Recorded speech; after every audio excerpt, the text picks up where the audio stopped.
चलिए देखते हैं मध्य प्रदेश की 25 फटाफट बड़ी खबरों को। सबसे पहले न्यूज को कहां से देख रहे हैं हमको कमेंट में बताना बिल्कुल ना भूलें। साथ ही साथ हमारे यूट्यूब चैनल को सब्सक्राइब करें एंड बेल आइकन को ऑल प्रेस करना बिल्कुल ना भूलें। एमपी में रात की शॉपिंग का रास्ता साफ, 7 दिन 24 घंटे खुल सकेंगे मॉल होटल। मध्य प्रदेश में कारोबार और रोजगार को लेकर सरकार ने बड़ा बदलाव किया। राज्यपाल की मंजूरी के बाद मध्य प्रदेश कार्यस्थल सशक्तिकरण संहिता 2026 प्रदेश में लागू हो गई है। नए प्रावधानों के तहत होटल, मॉल, रेस्टोरेंट और अन्य व्यावसायिक संस्थान अब 24 घंटे और सप्ताह के 7 दिन संचालित होंगे। इसका मतलब यह है कि ग्राहक रात में भी इन संस्थानों में खरीदारी और सेवाओं का लाभ उठा पाएंगे। रात की शिफ्ट शुरू होने से रोजगार के नए अवसर भी बन सकते हैं। हालांकि शराब की दुकानों के खुलने और बंद होने का समय स्थानीय प्रशासन तय करेगा। पशु बीमार हुआ तो बस 1962 डायल करें, घर पहुंचेगा mobile veterinary clinic. Madhya Pradesh सरकार की मोबाइल वेटरनरी यूनिट पशुपालकों के लिए राहत लेकर आई है। बड़े और घायल पशुओं को अस्पताल पहुंचाना मुश्किल होता है, लेकिन अब 1962 टोल फ्री नंबर पर कॉल करके घर पर ही पशु चिकित्सा सेवा ली जा सकती है। कॉल मिलने पर चलित पशु चिकित्सालय मौके पर पहुंचता है और पशु की जांच व इलाज करता है। जबलपुर में इस सेवा से पिछले 1 साल में लगभग 9,446 पशुओं की जान बचाई गई। गाय, भैंस, बकरी और भेड़ जैसे पशुओं के अलावा कुत्ते, बिल्ली पालने वाले लोग भी जरूरत पड़ने पर इस सुविधा का लाभ उठा सकते हैं। एमपी के 200 स्कूल्स में पढ़ाई जाएगी खेती। ग्वालियर, चंबल के 24 स्कूल्स को मिली मंजूरी। मध्य प्रदेश में विद्यार्थियों को कृषि की आधुनिक तकनीकों से जोड़ने के लिए स्कूल स्तर पर नई पहल शुरू की जा रही है। प्रदेश के 200 शासकीय स्कूल्स में कृषि विषय की कक्षाएं संचालित होंगी। इनमें ग्वालियर, चंबल संभाग के 24 शासकीय उच्चतर माध्यमिक विद्यालय शामिल हैं। ग्रामीण और कृषि प्रधान क्षेत्रों के छात्रों को अब खेती, कृषि विज्ञान और आधुनिक तकनीकों की जानकारी स्कूली शिक्षा के दौरान ही मिल सकेगी। इसके लिए स्कूल शिक्षा विभाग ने जिला शिक्षा अधिकारियों और प्राचार्यों को जरूरी निर्देश जारी किए। एमपी नर्सिंग कॉलेज घोटाले में 2,935 छात्रों को बड़ी राहत, अब अगली परीक्षा में हो सकेंगे शामिल।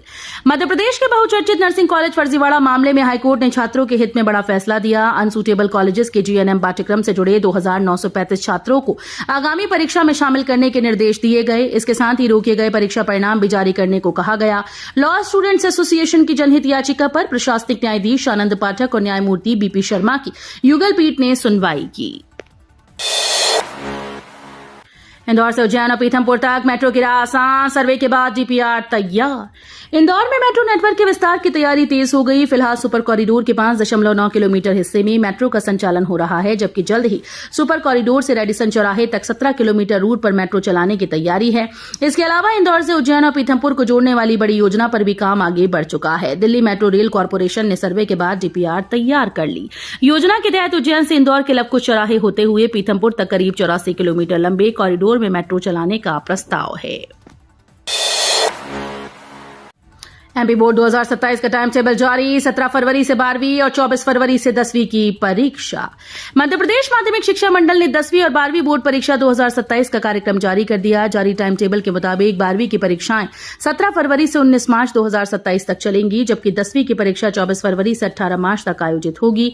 10वीं की शुरुआत भाषा विषयों, चित्रकला, गायन, वादन, तबला, पखावज, कंप्यूटर के पेपर से होगी। 25 फरवरी को एनएसक्यूएफ और आर्टिफिशियल इंटेलिजेंस, 27 फरवरी को उर्दू, 2 मार्च को हिंदी और 5 मार्च को गणित का पेपर होगा। बड़वानी में सीएम मोहन यादव का दौरा, जनता से रूबरू होकर सुनेंगे समस्याएं। मुख्यमंत्री मोहन यादव आज शुक्रवार को बड़वानी के दौरे पर रहेंगे। वे मुख्यमंत्री जन विश्वास अभियान के तहत कलेक्ट्रेट सभागृह में जिला स्तरीय समाधान कार्यक्रम की अध्यक्षता करेंगे। सीएम हेल्पलाइन के जरिए आम लोगों की शिकायतों और आवेदनों के निराकरण की समीक्षा करेंगे। इसके बाद मुख्यमंत्री शासकीय उच्चतर माध्यमिक विद्यालय बोरलाई का निरीक्षण करेंगे, जहां वे जिले के पहले मैथ्स पार्क, आईसीटी लैब, अटल टिंकरिंग लैब और स्मार्ट क्लास की व्यवस्थाएं देखेंगे। साथ ही उद्यमियों, प्रगतिशील किसानों और उत्कृष्ट प्रदर्शन करने वाले विद्यार्थियों से संवाद भी करेंगे। एमपी बीजेपी नेताओं की दिल्ली दौड़ जारी। हेमंत खंडेलवाल ने राष्ट्रीय अध्यक्ष से की मुलाकात। मध्य प्रदेश बीजेपी में दिल्ली दौड़ का सिलसिला थमता नजर नहीं आ रहा। दतिया विधानसभा उपचुनाव में बीजेपी की हार के बाद प्रदेश के कई बड़े नेताओं की दिल्ली में शीर्ष नेतृत्व से मुलाकातें चर्चा में हैं। केंद्रीय कृषि मंत्री शिवराज सिंह चौहान ने चुनाव नतीजे के बाद प्रधानमंत्री नरेंद्र मोदी से मुलाकात की थी। इसके बाद विधानसभा अध्यक्ष नरेंद्र सिंह तोमर की पीएम मोदी से मुलाकात हुई। अब बीजेपी प्रदेश अध्यक्ष हेमंत खंडेलवाल ने पार्टी के राष्ट्रीय अध्यक्ष से मुलाकात की। केन बेतवा परियोजना पर सियासत तेज, प्रभावित आदिवासियों ने राहुल गांधी से मांगा न्याय। मध्य प्रदेश में केन बेतवा परियोजना को लेकर विरोध कर रहे आदिवासी प्रतिनिधियों ने दिल्ली में लोकसभा में नेता प्रतिपक्ष राहुल गांधी से मुलाकात की। प्रभावित लोगों ने परियोजना के कारण होने वाले विस्थापन, उचित मुआवजे और पुनर्वास से जुड़ी समस्याएं उनके सामने रखी। राहुल गांधी ने सोशल मीडिया पोस्ट के जरिए कहा कि परियोजना से आदिवासियों का जल, जंगल, जमीन प्रभावित हो रहे हैं। उन्होंने कहा कि कई वर्षों से बसे गांव भी डूब क्षेत्र में आ रहे हैं और लोगों के घर उजड़ रहे हैं। स्वतंत्रता दिवस पर एमपी में सम्मान की धूम, राष्ट्रपति पदक पाएंगे 47 अफसर कर्मचारी। स्वतंत्रता दिवस मध्य प्रदेश के लिए सम्मान और शौर्य का खास दिन होगा। भोपाल के लाल परेड मैदान में मुख्यमंत्री डॉक्टर मोहन यादव प्रदेश के 47 अधिकारियों और कर्मचारियों को राष्ट्रपति पदक से सम्मानित करेंगे। इनमें पुलिस विभाग के 9 विशिष्ट सेवा और 33 सराहनीय सेवा पदक शामिल हैं, जबकि होमगार्ड और नागरिक सुरक्षा के 3 कर्मियों को भी सम्मान मिलेगा। वहीं इंदौर में कारगिल युद्ध के महावीर चक्र विजेता दिगेंद्र कुमार सिंह का सम्मान किया गया। कोरोना काल से बंद ताप्ती मिल फिर होगी शुरू, बुरहानपुर के श्रमिकों की उम्मीद जगी। बुरहानपुर के लालबाग स्थित ताप्ती मिल को दोबारा शुरू कराने की मांग एक बार फिर से तेज हो गई। कोरोना काल से बंद पड़ी इस मिल से कभी सैकड़ों श्रमिक परिवारों की आजीविका चला करती थी। लंबे समय से मिल बंद होने के कारण श्रमिकों के सामने आर्थिक संकट खड़ा है। स्थानीय लोगों और श्रमिकों ने कई बार सांसद ज्ञानेश्वर पाटिल के सामने ये मुद्दा उठाया। अब लोगों की मांग को देखते हुए सांसद ने मिल को दोबारा शुरू कराने के प्रयास तेज कर दिए हैं। भोपाल की बड़ी झील पर दिखा देशभक्ति का अद्भुत नजारा, कश्तियों में लहराया तिरंगा। भोपाल की बड़ी झील आजादी के रंग में रंगी नजर आई। झील में कश्तियों से लेकर किनारों तक हर तरफ तिरंगा लहराता दिखाई दिया। कयाकिंग और कैनोइंग के खिलाड़ियों ने पानी की लहरों पर शानदार करतब दिखाकर माहौल में जोश भर दिया। खास आकर्षण रहा झील के बीच बनाया गया फ्लोटिंग तिरंगा, जो देशभक्ति का अनोखा संदेश दे रहा था। मुख्यमंत्री डॉक्टर मोहन यादव ने कहा कि मध्य प्रदेश ने जल में तिरंगा यात्रा निकालकर देशभक्ति की भावना को नया आयाम दिया। ओरल कैंसर की जांच में नई उम्मीद, आईआईटी की रिसर्च से शुरुआती पहचान का रास्ता साफ। ओरल कैंसर का समय पर पता लगाना पहले के मुकाबले आसान हो सकता है। फिलहाल इसकी जांच में बायोप्सी जैसी इन्वेसिव प्रक्रिया का इस्तेमाल किया जाता है, जिसे बार बार करना मुश्किल होता है। इसी चुनौती को देखते हुए आईआईटी के शोधकर्ताओं ने सुई रहित जांच की नई विधि विकसित की। इसमें मरीज की लार और मुंह के अंदर से लिए गए सामान्य स्वैब के नमूने की मदद से कैंसर के शुरुआती संकेत तलाशे जा सकते हैं। यूथ पार्लियामेंट 2026 में गूंजेगी युवाओं की आवाज, एमपी विधानसभा में हुआ शुभारंभ। मध्य प्रदेश विधानसभा भवन में गुरुवार को संसद यूथ पार्लियामेंट 2026 की शुरुआत हुई। मुख्यमंत्री डॉक्टर मोहन यादव और विधानसभा अध्यक्ष नरेंद्र सिंह तोमर की मौजूदगी में देशभर से आए युवाओं ने संसदीय कार्यप्रणाली और लोकतांत्रिक मूल्यों पर चर्चा शुरू की।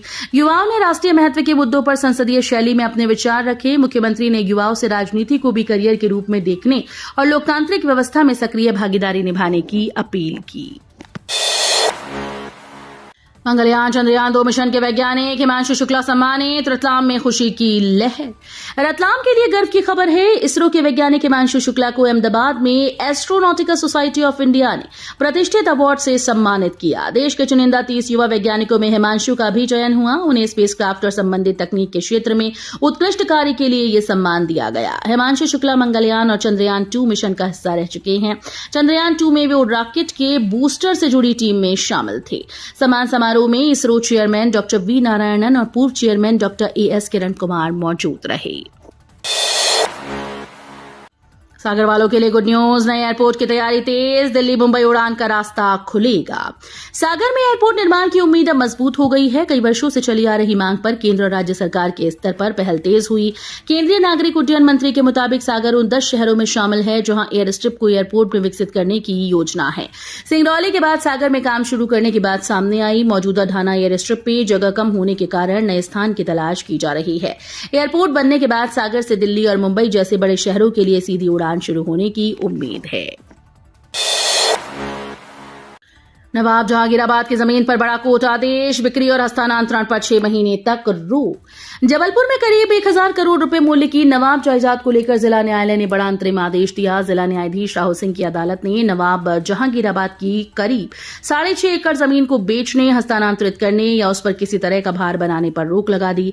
ये संपत्ति 3 पत्ती से यातायात थाने तक के क्षेत्र में स्थित बताई गई। मामले में शाहबानो खानम, शाहनवाज, नीलोफर समेत अन्य संबंधित पक्षों को नोटिस जारी कर जवाब मांगा गया। एमपी में एनालॉग पनीर पर बैन, 24 घंटे में 8000 किलो संदिग्ध सामग्री जब्त। मध्य प्रदेश में एनालॉग पनीर के उत्पादन, भंडारण, बिक्री और उपभोग पर प्रतिबंध लगा दिया गया। प्रतिबंध के बाद खाद्य सुरक्षा विभाग ने प्रदेश भर में कार्रवाई तेज कर दी। अधिकारियों ने मिलावट के संदेह में पनीर, घी और मावा समेत करीब 8,000 किलो सामग्री जब्त की। वहीं पनीर के 100 से ज्यादा सैंपल भी जांच के लिए लिए गए। इन सैंपल्स की रिपोर्ट करीब 2 सप्ताह में आने की उम्मीद है।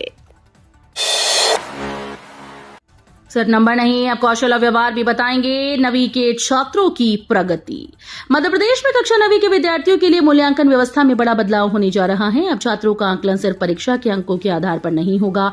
हॉलिस्टिक्स प्रोग्रेस कार्ड के जरिए विद्यार्थियों के कौशल, व्यवहार, गतिविधियों और सीखने की क्षमता को भी मूल्यांकन में शामिल किया जाएगा।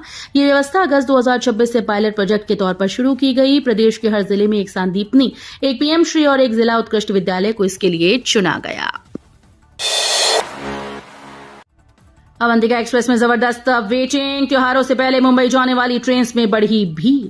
त्योहारों और लगातार मिल रही छुट्टियों के बीच इंदौर से मुंबई जाने वाली रेल यात्रियों की परेशानी बढ़ गई। 26 अगस्त को इंदौर मुंबई अवंतिका एक्सप्रेस के स्लीपर कोच में वेटिंग 480 तक पहुंच गई। 26, 27 अगस्त और 2-3 सितंबर को ट्रेन में सबसे ज्यादा दबाव देखने को मिल रहा है।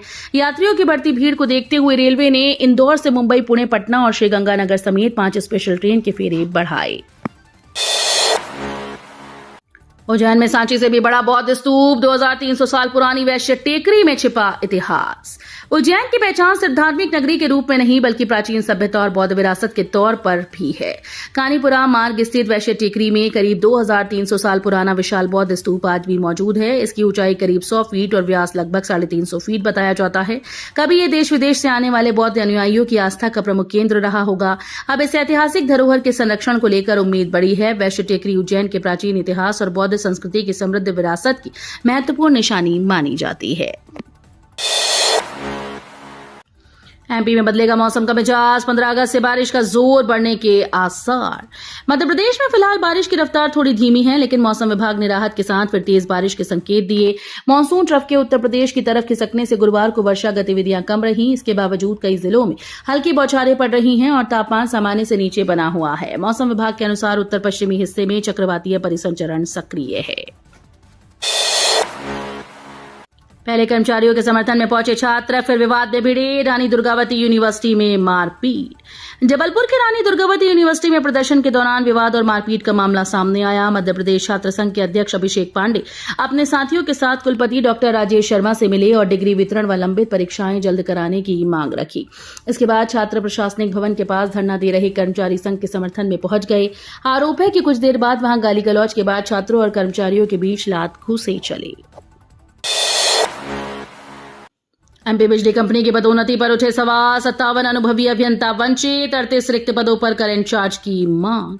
मध्य प्रदेश मध्य क्षेत्र विद्युत वितरण कंपनी में सहायक अभियंता से कार्यपालन यंत्री पद पर हुई पदोन्नति और कर इंचार्ज की व्यवस्था को लेकर मध्य प्रदेश विद्युत मंडल पत्रोपाधि अभियंता संघ ने सवाल उठाए हैं। संघ ने आरोप लगाया कि पदोन्नति नियम 2025 के तहत हुई प्रक्रिया में मंडल संवर्ग के पात्र और अनुभवी अभियंताओं की उपेक्षा की गई। संघ के प्रभारी भोपाल के आर्य के अनुसार 9 जून 2011 के मंत्री परिषद निर्णय के तहत मंडल संवर्ग के लिए कार्यपालन यंत्री के 115 पद आरक्षित हैं। वीरों की माटी से नई पीढ़ी में राष्ट्रभक्ति का संचार। उज्जैन में 150 क्रांतिकारियों और शहीदों की मिट्टी का संग्रह। स्वतंत्रता दिवस केवल तिरंगा फहराने और राष्ट्रगान गाने का अवसर नहीं बल्कि उन अनगिनत वीरों को याद करने का दिन है जिन्होंने देश की आजादी के लिए अपना सर्वस्व न्यौछावर कर दिया। उज्जैन के पद्मश्री सम्मानित पुरातत्वविद डॉक्टर नारायण व्यास इसी भावना को नई पीढ़ी तक पहुंचाने के लिए अनूठा अभियान चला रहे हैं। पिछले 4 सालों से डॉक्टर व्यास देश के क्रांतिकारियों और शहीदों के जन्मस्थल, कर्मस्थल और बलिदान स्थलों की पवित्र माटी एकत्र कर रहे हैं। वीडियो अच्छी लगी तो वीडियो करिए लाइक एंड चैनल को सब्सक्राइब कर बेल आइकन को और प्रेस कर लीजिएगा।